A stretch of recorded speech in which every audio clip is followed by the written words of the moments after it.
And welcome back to the Factor Uncensored. Tense hearings on Capitol Hill kicking off President-elect Trump's effort to get his cabinet confirmed before inauguration. First up, Defense Secretary nominee Pete Hegseth. The former military vet and TV commentator grilled with questions about his background and resume. Many consider his time served in the Army National Guard an asset, but his views on women in combat set off a battle in the Senate. New Hampshire's Jeanne Shaheen asked him about how he tried to walk back recent comments only after his nomination. What do you have to say to the almost 400,000 women who are serving today about your position on whether they should be capable to rise through the highest ranks of our military? Senator, I would say I would be honored to have the opportunity to serve alongside you, shoulder to shoulder, men and women, black, white, all backgrounds, with a shared purpose. Our differences are not what define us.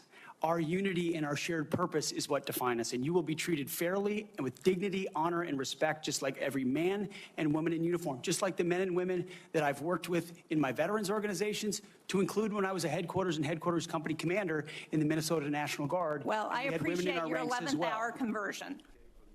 11th hour conversion. Hegseth's responses left some senators unconvinced.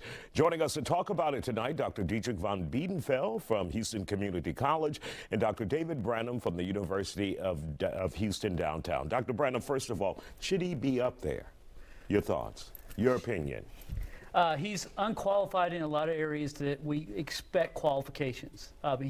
He doesn't have the military experience or political experience that we usually have. I mean, ideally what you want is Dwight David Eisenhower, somebody who ran the war in Europe brilliantly, and that person's going to come in and run the Defense Department. He doesn't have the experience to run a Defense Department. His argument is, I can get the right people around me to do it. He's a smart guy. He's got a Harvard degree. He's got the intelligence. He doesn't have the experience. So should he be up there? I think it's questionable. Your thoughts on Hegseth? Again, non-traditional. I agree with Dr. Branham that he does not have the typical CV of somebody that we would expect. He's never run an organization with this many people. Doesn't necessarily mean the wrong person.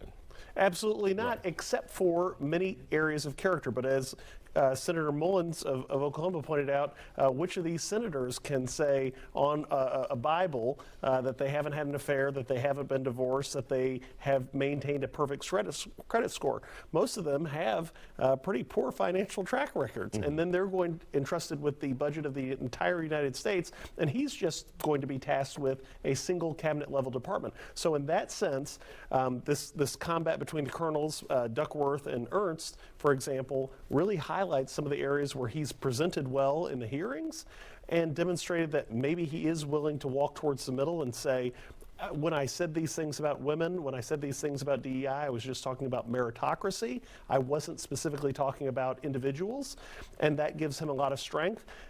Again, a lot of challenges in the sense of this is a huge position of public trust, and in past presidencies from Nixon to Trump, we've seen the Secretary of Defense as a bulwark against challenges to, for example, nuclear war, right? We've got Putin exercising craziness in Ukraine, we've got Xi exercising craziness with Taiwan, and then we're going to have somebody here who might be drunk at the steering wheel with your dram law discussion next.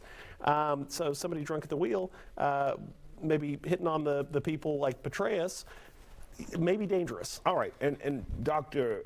Branham, let's talk about his mother. Hegseth's mother came out against him. And of course, she had to walk that back after public pressure, but his mother came out against him and said he was a horrible person, an abuser of women. But we're still here today with Senate confirmation hearings. It's a different world, isn't it? It's a different world. I mean, when Tim Kaine was up there talking to him and saying, look, didn't you have this affair? And he's not even admitting it there. So what we've got now is we have somebody who survives confirmation. That's the qualification now. You have to survive this confirmation, and his ability, and he's a news guy. He knows how to talk. He knows how to relate.